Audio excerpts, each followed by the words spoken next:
آئندہ عام انتخابات میں پنجاب میں کتنے رجسٹرڈ ووٹرز حق رائے دہی استعمال کریں گے؟ ڈیٹا دنیا نیوز نے حاصل کر لیا۔ پنجاب میں 2018 کی نسبت رجسٹرڈ ووٹرز کی تعداد میں 1,16,10,582 کا اضافہ ہوا ہے۔ محمد اشفاق رپورٹ کریں گے۔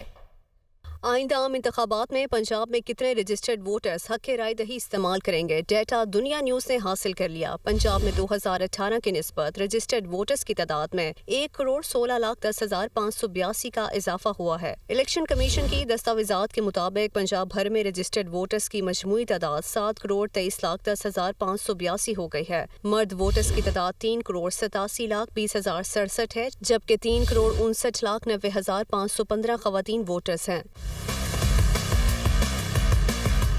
دستاویزات کے مطابق پنجاب میں 2018 کے مقابلے میں رجسٹرڈ خواتین ووٹرز کی تعداد میں 65,98,132 کا اضافہ ہوا ہے۔ مرد ووٹرز کی تعداد میں 50,39,670 کا اضافہ ہوا۔ پنجاب کے 41 اضلاع میں سب سے زیادہ رجسٹرڈ ووٹرز ڈسٹرکٹ لاہور میں ہیں۔ ضلع لاہور میں رجسٹرڈ ووٹرز کی مجموعی تعداد 67,24,633 ہے، جبکہ ووٹرز کے اعتبار سے مری سب سے چھوٹا ضلع ہے، جہاں رجسٹرڈ ووٹرز کی مجموعی تعداد 2,90,931 ہے۔ الیکشن کمیشن کے مطابق آئندہ عام انتخابات انہی ووٹر لسٹوں کے تحت ہوں گے۔ الیکشن سے پہلے لسٹوں میں رد و بدل نہیں ہو سکے گا۔